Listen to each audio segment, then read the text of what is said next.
September 11th, 2001 has etched itself into the halls of my soul. That was the first time I couldn't believe my eyes. The first time raw emotion defied all logic, and the first time I was fooled by a system I was raised to trust. But, fool me once, shame on you? Fool me. You can't get fooled again. We must ask ourselves if the official explanation truly aligns with the laws of physics and the available evidence. This isn't about conspiracy for its own sake. It's about demanding accountability and truth. It's about scrutinizing a story that has shaped our world. The core argument against the official account centers on one critical claim. The Twin Towers in WTC-7 were brought down by controlled demolition, not gravitational collapse. This assertion challenges the very foundation of the established narrative. It demands a rigorous re-evaluation of what transpired that day. Consider the structural integrity of the Twin Towers. These were not flimsy structures. They were engineering marvels. Designed to withstand forces far beyond what they experienced, their resilience was legendary. Engineers confirmed they could sustain 3 to 5 times their intended weight. They were built to endure a 600-mile-per-hour airliner impact, a testament to their robust design. All the columns on one side of the tower could be cut, as well as the 2 corners and several columns on the adjacent sides, and the tower would still be strong enough to withstand 100-mile-per-hour winds. John Skilling, the WTC chief structural engineer, explicitly confirmed that the structures would remain after such an impact and fire. His professional assessment directly contradicts the outcome we witnessed. This raises immediate and profound questions about the official explanation. The fires themselves present another critical inconsistency. The official narrative attributes the collapse to jet fuel and office fires. Yet, the evidence suggests these fires were insufficient to cause such catastrophic failure. NIST, the National Institute of Standards and Technology, confirmed that the jet fuel fires lasted only minutes. Office fires, while present, were not hot enough to compromise the structural steel. Steel frame high-rises had never before collapsed due to fire. This unprecedented event on 9/11 stands in stark contrast to all prior engineering experience. The combustible fuel loading in the WTC offices was also remarkably low. This further undermines the claim that fire alone could have caused such a total collapse. Then there is the undeniable evidence of pulverization, not simple collapse. The concrete from 110 floors was reduced to fine dust. This wasn't a gradual crumbling. It was an explosive disintegration. 43,600 windows, 600,000 square feet of glass, 200,000 tons of structural steel, 5 million square feet of gypsum, 6 acres of marble, and 425,000 cubic yards of concrete turned into a cloud. This level of destruction is inconsistent with a gravitational collapse. We should have seen stacked floors, but they were conspicuously absent. Almost no recognizable office equipment was found in the rubble. Only one charred filing cabinet was reportedly recovered. Let that sink in. Only one, in the biggest office building in the world? This screams of an energy release far beyond what fires and gravity could provide. The aftermath of 9/11 saw an unprecedented rush to clear the site, raising immediate red flags for any serious investigation. Virtually all of the steel was removed before it could be properly investigated, then put on ships to Asia to be melted down. All before proper forensic analysis was, at the very least, a critical misstep, if not a criminal action, described by some as the biggest destruction of evidence in history. Such a swift cleanup, before a thorough examination could be conducted, is highly unusual for a crime scene of this magnitude. It effectively prevented independent experts from analyzing the crucial structural components. This decision alone casts a long shadow over the integrity of the official inquiry. Conversely, certain pieces of evidence seem to appear miraculously. The alleged discovery of a hijacker's passport, supposedly surviving the inferno, strains credulity. How could a paper document endure such extreme conditions when steel girders were twisted and melted? This selective preservation of evidence, where crucial structural components vanish but a passport survives, demands scrutiny. It suggests a narrative being carefully constructed, rather than a genuine search for truth. Such anomalies fuel legitimate skepticism. The handling of audio evidence also raises serious concerns. The cockpit voice recorders for Flights 11, 175, and the Pentagon flight were either missing or deemed unusable. This is perplexing, as CVRs are designed to withstand extreme temperatures and impacts. The CVR from Flight 93 was reportedly found but never made public. The FBI refused its release, citing privacy concerns. This withholding of critical information only deepens the mystery surrounding that flight. Furthermore, the only sound bites attributed to alleged hijackers were ground recorded. Their authenticity remains questionable. The absence of direct cockpit recordings from the other flights is a glaring omission in the official account.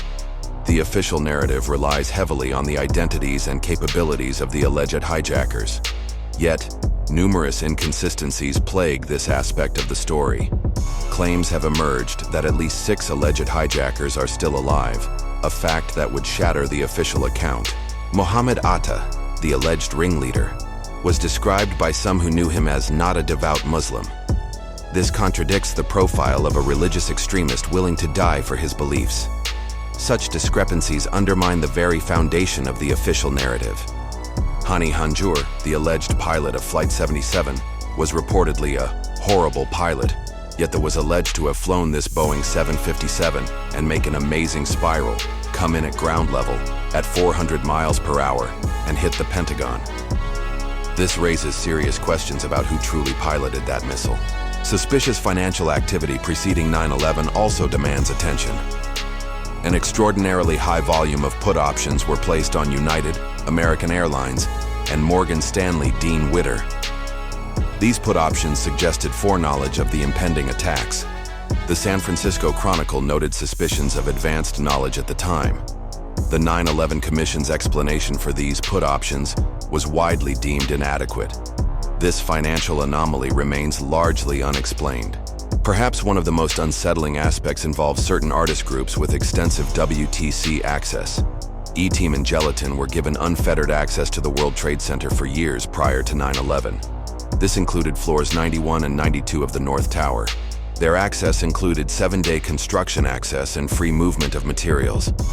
Gelatin's Bee Thing project involved filling the 91st floor with boxes marked BB88.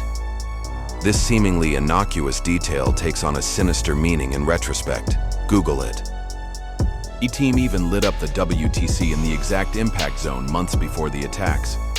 Gelatin's art book, titled The Bee Thing, contained disturbing prescient imagery of the tower's destruction, including a drawing of someone falling from the towers with the caption, 300 meters of pure pleasure, an image of the tower being destroyed with the caption, depression inside, amazement outside, and even a picture of the towers with a line above them and the caption, last chance to open a parachute. These coincidences are too odd to ignore. Speculation has arisen that Gelatin refers to explosives and E-Team to explosive team for wiring. This theory suggests a meticulously planned operation. It posits a phased placement of explosives, core columns, outer core, corner sections, and inner core. Then there are the dancing Israelis. 5 Israelis were seen filming and celebrating the attacks from a rooftop. They were detained with maps, box cutters, cash, and foreign passports. Bomb-sniffing dogs reacted to their van. The FBI allegedly determined at least 2 were Mossad agents. Their employer, Urban Moving Systems, was identified as a Mossad front. Sivan Kurtzberg's statement, "We are Israeli. We are not your problem. Your problems are our problems. The Palestinians are the problem," is, to say the least, chilling. Witnesses reported they set up cameras prior to the first plane strike and celebrated afterward. A mysterious white van with a mural of a plane hitting the towers was found near the WTC. These events are deeply disturbing and largely unaddressed. The implausible flight characteristics of the planes also warrant scrutiny. The plane hitting the second tower was clocked at over 500 miles per hour near sea level. Boeing stated this speed was technically impossible for a commercial airliner at that altitude. This suggests the planes were not standard commercial aircraft. Some theorize they were military, reinforced for such speeds. This would explain their ability to maintain structural integrity at velocities that should have torn them apart. Discrepancies in passenger calls further complicate the official narrative. Todd Beamer's call from Flight 93 contains inconsistencies in timeline and events. The official account of his call has been challenged by independent analysis.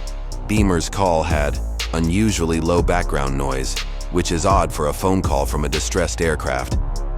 The line also remained open for 45 minutes after the alleged crash. Now wait, this detail requires a closer look. The records show that Beamer's call lasted roughly 1 hour, and that the line was left open after the crash. "We didn't lose a connection," stated Lisa Jefferson, the operator who took Beamer's call. "Because there's a different sound that you would hear. It never lost connection. It just went silent." Jefferson stayed on the phone until she learned Flight 93 had crashed. Which begs the question, since airphones are powered by the same electrical system as the airplane, how could the line have remained open for another 45 minutes after the plane had literally disintegrated on the ground in 1,000 pieces? Flight attendant Cece Lyle's message also contains a suspicious element. A whispered, "It's a frame," was recorded of her saying just before hanging up. These, and other calls from the air, suggest a pre-scripted scenario, not spontaneous distress calls. The 9/11 Commission, tasked with investigating the attacks, has faced widespread criticism. It stands accused of a cover-up, destruction of evidence, and a failure to investigate key individuals and organizations. Its findings are far from universally accepted. The Commission relied on flawed testimony, some of which was reportedly extracted through torture. This immediately compromises the credibility of their conclusions. They ignored critical information, including the collapse of WTC-7, the Able Danger Program, and the P-TEC software. Crucial testimonies from Sybil Edmonds and information regarding Osama bin Laden's alleged ties to the CIA were also overlooked. The existence of numerous drills on 9/11, simulating similar scenarios, was also downplayed. These omissions are not accidental. Bush and Cheney testified in secret, off the record, and not under oath. This lack of transparency is unacceptable for an investigation of such monumental importance. The Commission also notably failed to investigate the funding of the attacks, because that question is ultimately of little practical significance. The possibility of controlled demolition was never seriously considered by official reports. Yet, thermitic residue was discovered amongst the rubble and molten metal. The fire at Ground Zero burned for an astonishing 9 months after 9/11. 9 months. Workers had unfettered access to areas suitable for planting explosives. Elevator shafts and ceiling panels provided ideal locations for such devices. With that in mind, Ace Elevator Company won the contract for WTC elevators in 1994. But why on earth was Ace chosen? A small company with no significant record of clients, instead of the huge Otis Elevator Company with over 100 years of experience.